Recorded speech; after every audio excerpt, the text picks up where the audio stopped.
का टैग लेके घूम रहे हैं, झूठा सर्टिफिकेट लेके घूम रहे हैं और जिनको हक अधिकार देना चाहिए उनको नहीं दे रहे हैं। जो आज हमारा देश के अंदर जनगणना की बात है उसको रोक रहे हैं, तो उस हालत में जो मुसलमान कम्युनिटी जो बहुत ही पीछे है, पासमानदा कम्युनिटी अगर अपना हक मांग रहा है तो आप हक देने के लिए आप आगे क्यों नहीं आ रहे? आप सिर्फ बोलते हैं, जुमलाबाजी कर करके, आप हिंदू मुस्लिम कर करके, मंदिर मस्जिद कर करके सिर्फ लड़ा। माना है कि देश में धर्म का धंधा हो रहा है, ये अफसोस पढ़ा लिखा भी अंधा हो रहा है। मैं पूरे भारत के देशवासियों से कहना चाहता हूं, अपनी आंखें खोलो, अपने बच्चों के मुस्तकबिल को बनाने के लिए इस बार 2024 के चुनाव में वोट देना है तुमको। हमें हिंदू मुसलमान के चक्कर में नहीं पड़ना है। जो तुम्हें शिक्षा दे, जो तुम्हें सुरक्षा दे, जो तुम्हारे बच्चों के मुस्तकबिल को बनाएगा, जो तुम्हारे लोगों के लिए हक की लड़ाई लड़ेगा। संविधान को बिल्कुल खोखला बना दिया गया। जो आज एससी के लोग सरकार में बैठे हैं, ओबीसी के लोग सरकार में बैठे हैं, मुस्लिम के लोग सरकार में बैठे हैं, और उसको पूरी सभा में, सदन में मुस्लिम को बिल्कुल टारगेट किया जाता है, उसे गाली गलौज कर दी जाती है। तो ये जो प्राइम मिनिस्टर बैठे हैं, लोकसभा स्पीकर बैठा है, या और गृह मंत्री है, या और लोग हैं, वो कहाँ हैं? यानी आपने पासमानदा जो अति पिछड़ा और दलित की बात करते हैं, देश के आदरणीय माननीय सम्माननीय मोदी जी जो स्वर्ण थे और ओबीसी का टैग लेके घूम रहे हैं, झूठा सर्टिफिकेट लेके घूम रहे हैं और जिनको हक अधिकार देना चाहिए उनको नहीं दे रहे हैं। जो आज हमारा देश के अंदर जनगणना की बात है उसको रोक रहे हैं, तो उस हालत में जो मुसलमान कम्युनिटी जो बहुत ही पीछे है, पासमानदा कम्युनिटी अगर अपना हक मांग रहा है तो आप हक देने के लिए आप आगे क्यों नहीं आ रहे? आप सिर्फ बोलते हैं, जुमलाबाजी कर करके, आप हिंदू मुस्लिम कर करके, मंदिर मस्जिद कर करके सिर्फ लड़ाना जानते हैं। आपको मानवता कहां से आता है? भाई से आपने पूछा कि हमारा जो है इजराइल को आपने साथ दिया, आपने इजराइल को साथ दिया। आपके पुराने प्रधानमंत्री अटल बिहारी वाजपेयी ने फिलीपींस को साथ दिया था, फिलिस्तीन को साथ दिया था। उससे पहले इंदिरा गांधी और नेहरू ने फिलिस्तीन को साथ दिया था। आज कह रहे हैं कि हमास वाले जो आतंकवादी है, तो आज मैं आपके चैनल से कहना चाहूंगा कि विश्व का सबसे बड़ा आतंकवादी अमेरिका है, जो आतंक को फैलाता है, आतंक को पैदा करता है और उसको पाल पोस करके आगे बढ़ा करके फिर उसको खत्म करने की बात करता है। क्योंकि उनको हथियार बेचना है, तो पासमानदा अपने हक के लिए लड़ाई लड़ रहा है, उसको हक मिलेगा, वो साथ होगा। लेकिन अगर आप जुमलाबाजी करेंगे, आप हमें जात और पात में बांटेंगे, मंदिर मस्जिद में बांटेंगे, आपने एक भी मुसलमान को टिकट देने के लिए कहा कि नहीं हम मुसलमानों के साथ नहीं है, तो पासमानदा बीजेपी के साथ क्यों जाएगा? बीजेपी के साथ कतई नहीं जाएगा। रहा इंडिया, तो इंडिया भी धोखा दे रहा है। 70 सालों से हम मुसलमानों को ठगा है, पासमानदा को ठगा है, तो हम इंडिया के साथ भी नहीं जाएंगे। हम लोग अपनी ताकत बनाएंगे और उन्हें दिखाएंगे कि 2024 में किस तरह से बीजेपी हारता है, किस तरह से इंडिया हारता है। इंडिया गठबंधन के जाति जो सहयोगी दल हैं, जैसे बिहार में नीतीश कुमार हैं, जातिगत जनगणना उन्होंने कराई है। अखिलेश भी इस पक्ष में है कि अगर उनकी सरकार आती है, उत्तर प्रदेश में होते हैं, तो वहां भी शुरू होगी। तो अगर इंडिया गठबंधन जातिगत जनगणना कराता है और पसमांडा समाज को भी उसका हक मिलता है, तो क्या पसमांडा समाज, मुस्लिम समाज इंडिया गठबंधन के साथ रहेगा? नहीं, हमारे पासमानदा साहब, हमारे जो मसूद साहब जो हमारे अध्यक्ष हैं पासमानदा के, उन्होंने कहा हमारा जो हक देगा हम उसके साथ हैं, हमारी पूरी भागीदारी चाहिए। लेकिन अगर आपने लॉलीपॉप दिया, अगर हमें धोखा दिया, तो हम भी आपको धोखा देने के लिए तैयार बैठे हैं। और हमें लिखित में चाहिए, हमें जो है एफिडेविट चाहिए, स्टैम्प लगा के चाहिए कि आप जिसका जो हिस्सेदारी है उसकी भागीदारी आप देते हैं या नहीं देते हैं। लेकिन ये सब के सब धोखेबाज हैं, जुमलेबाज हैं। कभी 15 लाख, कभी बेरोजगार को रोजगार, और कभी कुछ और, कभी ताली कभी थाली। तो इस तरह से बात नहीं बनेगी। बिहार से शुरुआत हो तो गई ना, बिहार में शुरुआत हुआ तो इंडिया की गठबंधन की बात कर रहे हैं। जहां जहां उनका राज्य है, जहां जहां पे वो शासन कर रहे हैं, वहां पे वो चुनाव, ये जनगणना शुरू करवाना चाहिए था। पार्टी में उनको कहना चाहिए था कि मैं जनगणना का समर्थन करता हूं। लेकिन राहुल गांधी कहते हैं मध्य प्रदेश में कि जब मेरी सरकार होगी तब मैं बनाऊंगा। जिस तरह से आज मोदी जी कह रहे हैं कि महिला बिल लाए, उन्होंने 23% दिया, जबकि महिला की आबादी भारत के अंदर 48.84% है, आपने 23%, वो भी आप इंप्लीमेंट कब करेंगे? 29 में, यानी 10 साल शासन कर करके करेंगे। यही आप मुसलमानों को बांट कर करके राजनीति कर रहे हैं, मुसलमानों को हाशिया में बांट दिया है। एक तरफ आप जो है इजराइल को साथ देते हैं और भारत के अंदर वो पोजीशन बनाते हैं, और दूसरी तरफ आप इनके वोट लेने के लिए आप 3 तलाक और पासमानदा को खुश करने की कोशिश करते हैं। तो पासमानदा को हक चाहिए, अधिकार चाहिए, और जहां अधिकार मिले ना हो ठीक है, लेकिन आज भारत सरकार के गजट कहती है कि हिंदुस्तान के अंदर मुसलमान की आबादी 25 करोड़ है, आदिवासी की आबादी 13 करोड़ है, सिख और बौद्धिस्ट और ये भी 5-6 करोड़ का है। आप इन सब को खत्म कर करके आप सिविल कोड जो लाए हैं वो आप क्या करना चाहते हैं? तब मैंने सरकार को कहा कि अगर आप समानता आर्टिकल 14 और आर्टिकल 19 और आर्टिकल 21 की सम्मान करते हैं तो आप सिविल कोड को यूसी को आप यूनिफॉर्म कास्ट कोड कर दो तो आसान हो जाएगा। हम भारतीय होंगे, ठीक है, हम भारतीय कहेंगे, लेकिन आज जय राम जी की चल रहा है, अब जय जनेन्द्र चल रहा है, जय भीम चल रहा है। तो ये इस तरह से आप हमें तोड़ रहे हैं और हमें जो है बेवकूफ बना रहे हैं। तो ये नहीं चलेगा लोकतंत्र में। लोकतंत्र तभी बचेगा जब हम समानता की बात करेंगे, इक्वलिटी की बात करेंगे। और ये बात कल 2 दिन से सुप्रीम कोर्ट ने, चंचूड़ साहब ने कहा कि जो आप इलेक्ट्रो बॉन्ड से पैसा लिया, आप बताइए कौन दिया?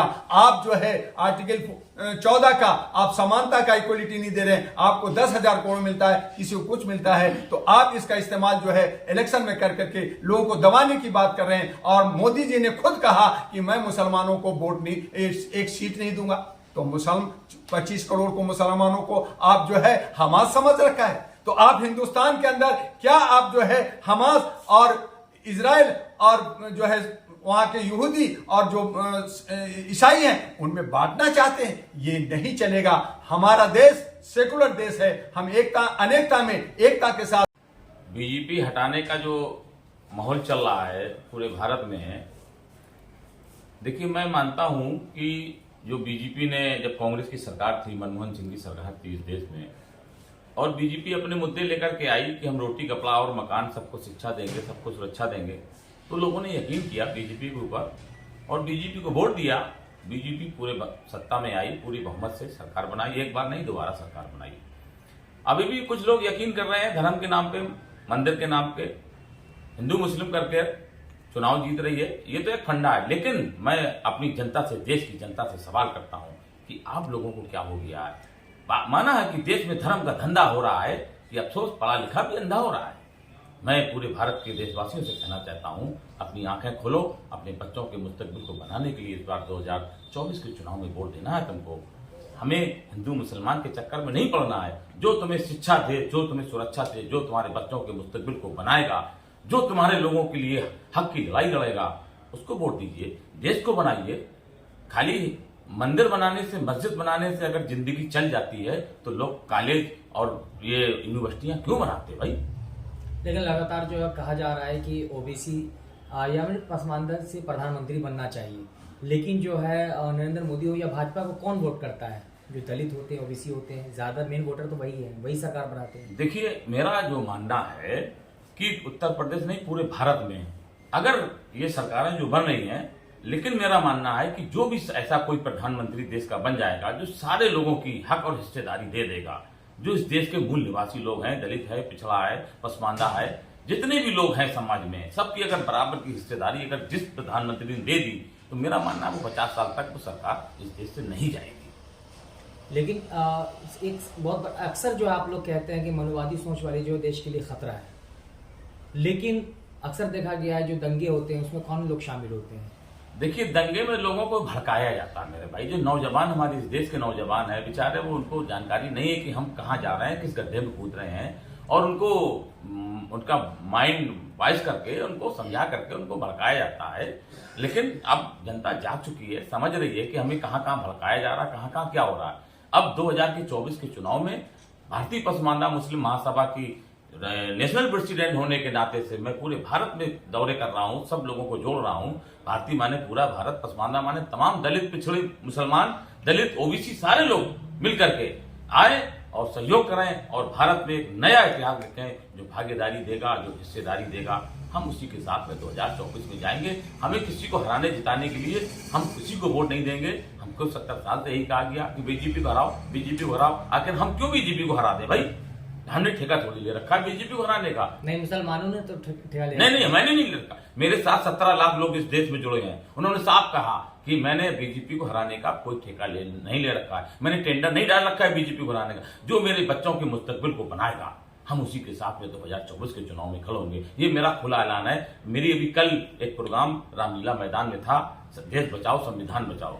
माननीय उदित राज जी ने मुझे न्योता भेजा और मुझे सम्मानित किया कि मकसूद भाई आइए। तो मैंने उनसे भी कहा सीधी बात कि हमने कहा देखिए भाई, भागीदारी बराबरी की होनी चाहिए, हिस्सेदारी बराबरी की होनी चाहिए। लालीपप से काम चलने वाला नहीं है। जिस तरीके से जनगणना बिहार में हो गई है, सारी पार्टियों में खलबली मची है कि आखिर ये जनगणना होने के बाद आखिर क्या रास्ता निकल रहा है। तो दो ना जिसकी संख्या। लेकिन अमित शाह का कहना यह है कि जो जनगणना हुआ है उसमें मुस्लिम और यादवों को बढ़ाकर दिखाया गया है। कहां बढ़ाकर दिखाया गया? कम दिखाया गया। अभी सच्चाई अगर दोबारा अगर जनगणना ईमानदारी से हो जाए तो वहां मुस्लिम समाज की पॉपुलेशन कम दिखाई है भाई, पसमानदा समाज की पॉपुलेशन कम दिखाई है। जिस दिन सरकार हमारी बनेगी, जिस दिन हम सत्ता में आएंगे, किसी तरीके से हमको दोबारा जनगणना कराएंगे भाई। सच्चाई तो एक बार नहीं 4 बार उसके खोले जाते हैं सच्चाई की परतों को। बीजेपी कह रही जाति जनगणना से जातिवाद बढ़ रहा है। कहां जातिवाद बढ़ा? तुम आप लोग सब मिल करके 4, 6, 10 लोग आप उसी को काम कर रहे हो। जातिवाद कहां बढ़ रहा है ये बताइए। एक तरफ एनडीए है, दूसरी तरफ जो विपक्षी दलों का जो गठबंधन है वो इंडिया है। लेकिन आप लोग बार-बार आप लोगों की मीटिंग हो रही है कि थर्ड फ्रंट बनाना चाहिए, तो ऐसा क्यों लग रहा है आपको? देखिए, एनडीए चल रहा है इस देश में, सरकारें चल रही हैं। इंडिया जो नया बनाया जा रहा, ठीक है, मैं इंडिया नया गठबंधन बनाया जा रहा। मैं इंडिया में पूछता हूं कि इंडिया के गठबंधन वालों से ये बता दो कि इसमें मुस्लिम चेहरा कहां है, पसमानदा चेहरा कहां है? ढूंढने में नहीं मिल रहा भाई। और वोट इंडिया करेगी कि मुझे वोट मिल जाएगा। हम इस देश में 30 से 35 करोड़ लोग इस देश में रहते हैं। इस देश को आजादी दिलाने के लिए सबसे ज्यादा कुर्बानियां तो हमने दी हैं और हमारा चेहरा इंडिया में नहीं है। और कहते हो कि मुस्लिम हमको वोट दे जाए। नहीं देगा वोट मुस्लिम जब तक भागीदारी हिस्सेदारी नहीं होगी, मुस्लिम उसको वोट। किस तरीके का षड्यंत्र चल रहा है हमारे देश में? आज जरूरत है शिक्षा की, रोजगार की और अत्याचारों को खत्म करने की, एक मानवता को जिंदा कायम रखने की। लेकिन आज हम लोगों को क्या दिया जा रहा है? धर्म का लॉलीपॉप।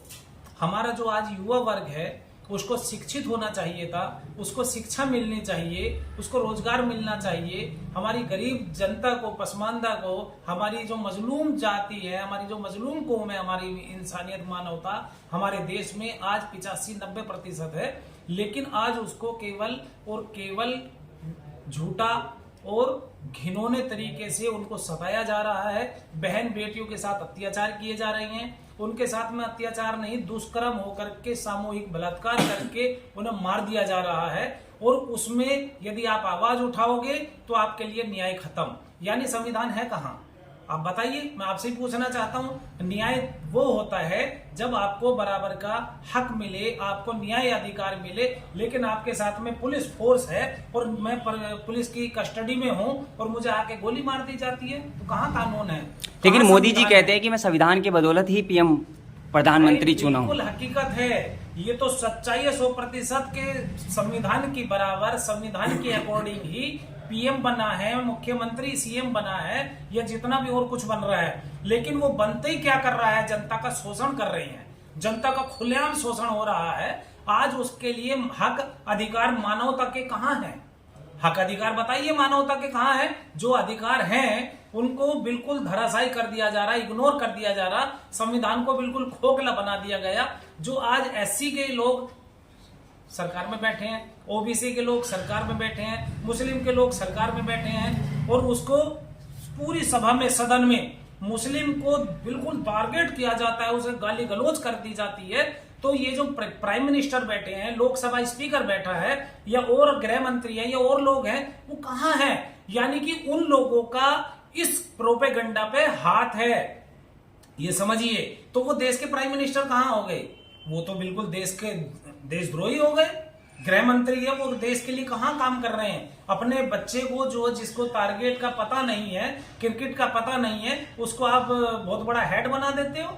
तो कहां आप देश के लिए चल रहे हो? कौन से संविधान की बात कर रहे हो? संविधान में जब आप चलोगे तो सबको हिस्सेदारी मिलेगी, जितनी जिसकी संख्या भारी उतनी उसकी हिस्सेदारी, बिल्कुल लिखा हुआ है। लेकिन आप लोग, हम लोग कहीं का गौर ही नहीं दे रहे ना, केवल जनता को हिंदू मुस्लिम का मुद्दा दिखा करके, उनको भड़का करके, उनके ऊपर षड्यंत्र रच करके, केवल आप बताइए मुझे, मैं ये लेके जा रहा हूं, झंडा है मेरे पास और मैं आपको झंडा दे दूं, लीजिए साहब सम्मान में पकड़िए, तो ये मैंने झंडा दिया, सम्मान कर दिया आपका, लेकिन इन्हें रोजगार क्या मिला ये बताइए? इनकी सुरक्षा क्या मिली? जो वोटर्स है, वोट देता है, उसको क्या मिला?